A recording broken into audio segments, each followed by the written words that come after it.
In 1940, under the direct orders of Pope Pius XII, the most secret excavations in the history of the Vatican began. Officially, they were searching for the tomb of St. Peter, but what they found was something that would forever change the Catholic Church's understanding of good and evil. Among the 4th century imperial tombs, the archaeologists discovered something interesting, a tomb marked with a name that made them tremble. On the official maps, it appears as Tomb U. But the original inscription says something completely different. It says Lucifer. No, it's not a joke. It's not a translation error. In the royal necropolis under St. Peter's Basilica, there is a tomb labeled Lucifer. And the most terrifying thing is that nobody knows why it's there. Who built it or what does it really contain? But that's just the beginning, because according to leaked documents from the most secret archives of the Vatican, that tomb is not just a burial site. It is a prison. And what is locked up in there is not human. Stay with me and I will reveal to you the most chilling truth ever told by the Catholic Church. How has a fallen angel been chained beneath St. Peter's Basilica for more than 1,500 years? And why? Could its release mean the end of the world as we know it? And don't even think about missing the ending, because the final revelations are going to shake the foundations of your faith. I am the documentalist, and this is The Angel Trapped in the Vatican. First of all, I want to ask you a small favor. If this content brings you value, share, comment, like, and subscribe. Your support makes a difference. Thank you. The excavation that changed everything.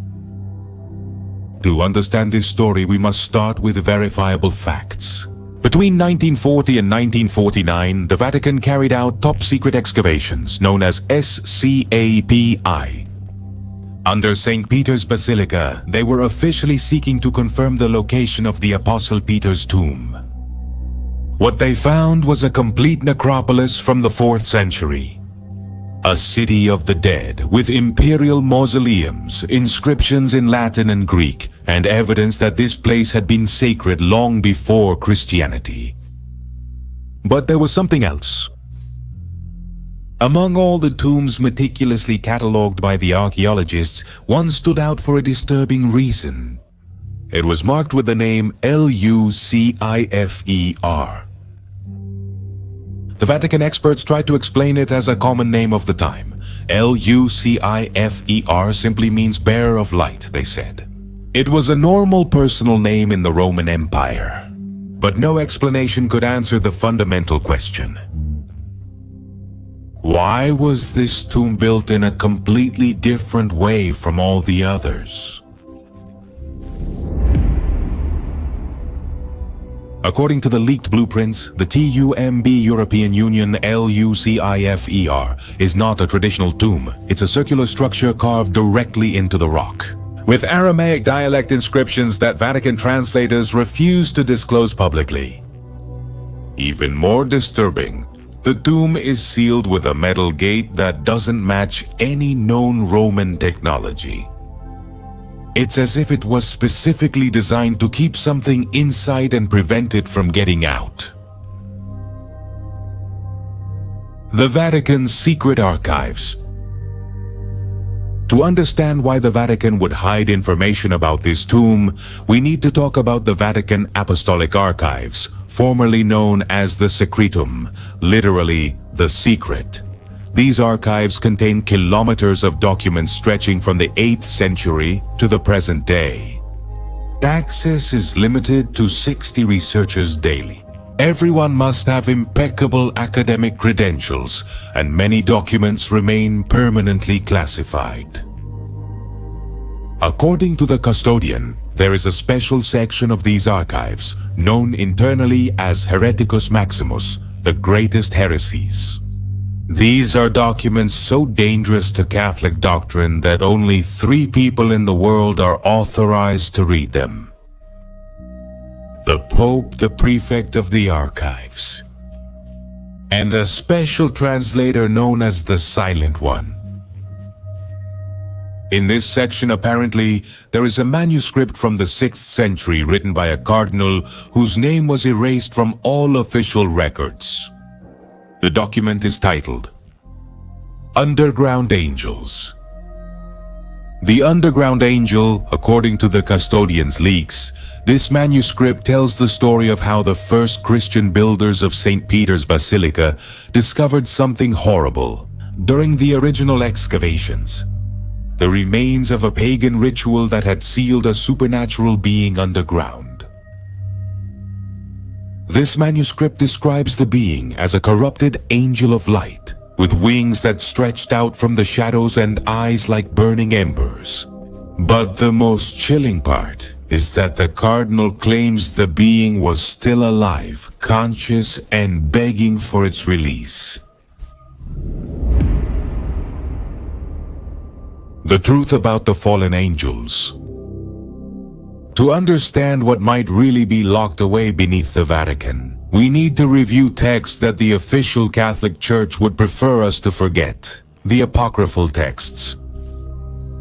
The Book of Enoch, rejected from the biblical canon, specifically talks about the Watchers, angels who were sent to earth to guide early humanity, but ended up teaching them forbidden knowledge. According to Enoch, these angels did not fall because of pride like Lucifer, but because of compassion. They saw human suffering and decided to share divine secrets, such as forging metals, healing diseases, and reading the stars. Their sin was trying to elevate humanity. As punishment, they were chained in places of darkness until the day of final judgment. The Epistle of Jude, which is in the Bible, confirms this. It says,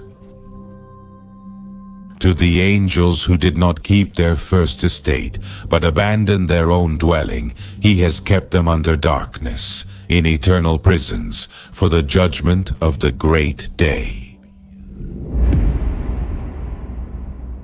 And what if these texts were not metaphors? What if they were actual historical records? And what if one of these compassionate watchers had been locked up beneath what would eventually become the center of Christianity? Father Antonio and the Key of the Abyss. This is where the story gets truly unsettling. According to leaked documents from the Vatican archives, in 2003, a young archivist named Father Antonio made a discovery that would change everything. While cataloging Renaissance manuscripts, Antonio found a letter from a 16th century cardinal that casually mentioned the angel beneath the earth. And it referred to something called Clavis Abyssi, the Key of the Abyss. Delivered.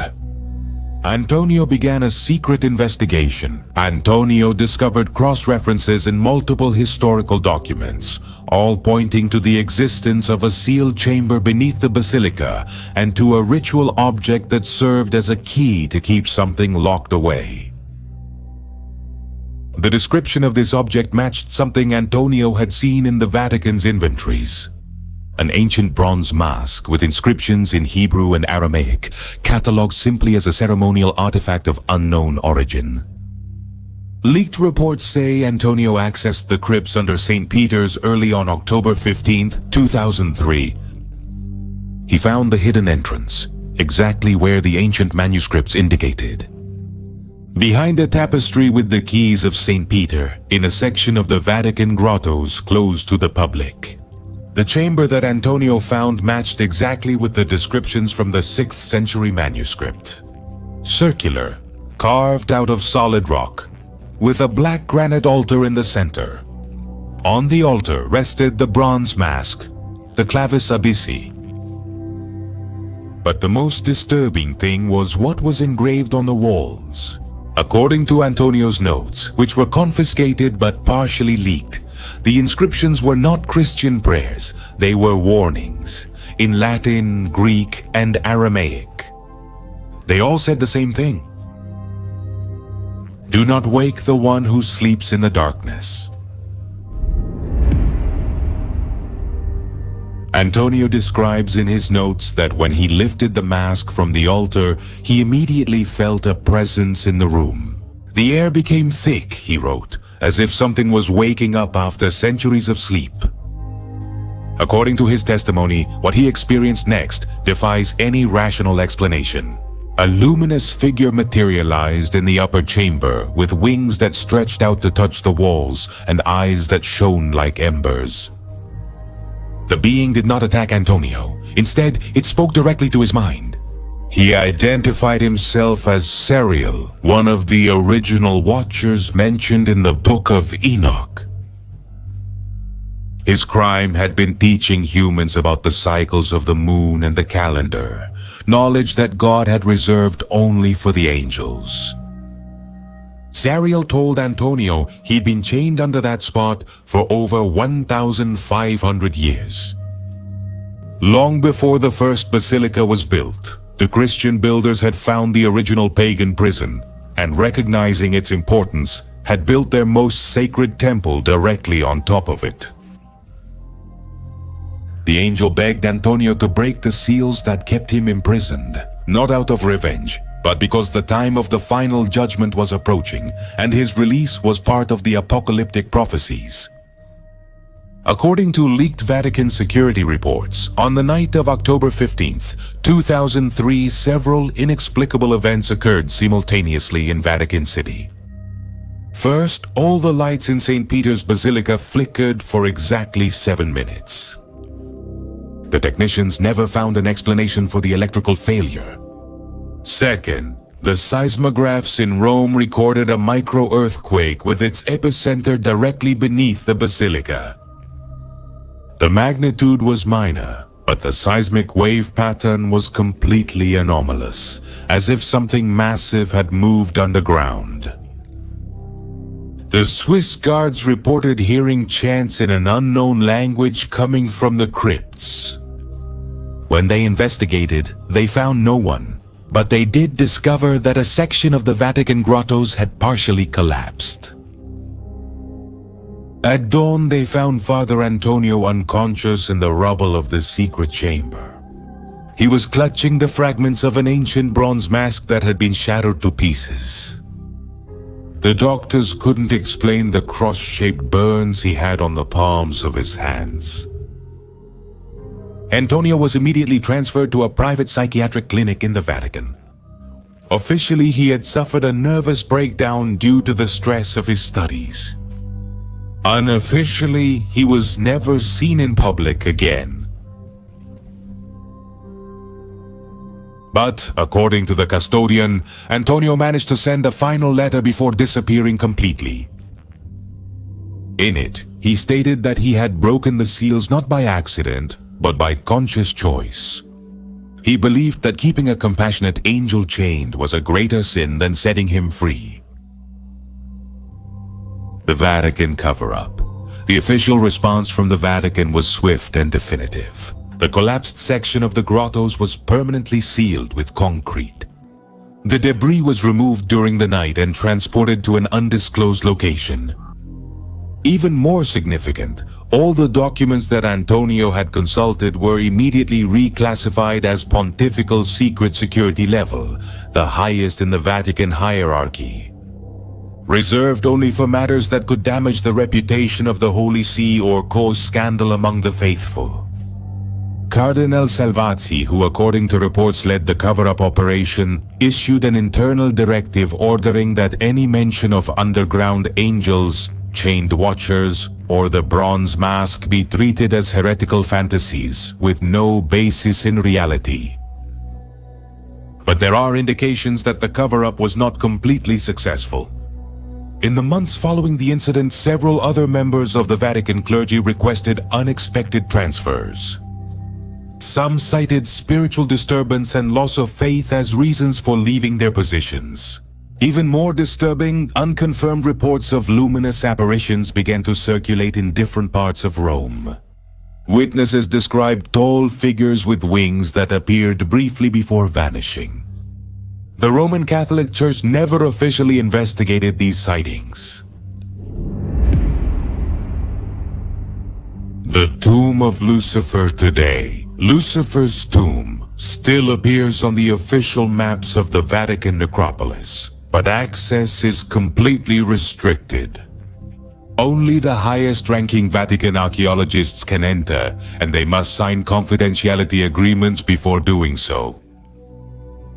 The public SCAVI tours, which are available by advance reservation, carefully avoid that section of the necropolis. The official guides have been instructed to refer any questions about the Lucifer tomb to the standard explanation about common Roman names. But occasionally information leaks out. In 2018, a Vatican maintenance worker reported hearing voices whispering in an unknown language coming from that area. He was immediately transferred to tasks that didn't require access to the crypts. In 2020, during renovations due to COVID-19, when the basilica was closed to the public for months, some residents of Rome reported seeing strange lights coming from the underground windows of the Vatican during the early mornings. If this story is true, disturbing questions arise that the Catholic Church will never be able to answer satisfactorily. Why build the center of Christianity, that is the Vatican, over the prison of a compassionate angel? What other secrets are buried beneath the world's most sacred temples?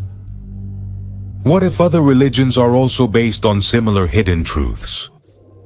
What if the world's oldest temples weren't built to worship the gods, but to keep them locked away? Even more disturbing, if Sariel was really freed, where is he now? Is he secretly working to elevate humanity, as was his original mission, or is he preparing the way for the return of the other chained watchers? And the most terrifying question of all, how many more are waiting beneath the sacred cities of the world, counting the centuries, until someone else finds their keys and decides that compassion is more important than obedience? Would you dare to seek the truth if you had access to the Vatican's secret archives? I would. Or are some truths better left buried? I wouldn't. And remember, sometimes the difference between a saint and a heretic is just the side of the story you choose to believe. The next time you see an old church, ask yourself, what secrets might be buried beneath its foundations? And more importantly, who decided they should be kept secret? And why? I am El Dogmentalista. And that was it. Is there an angel trapped in the Vatican?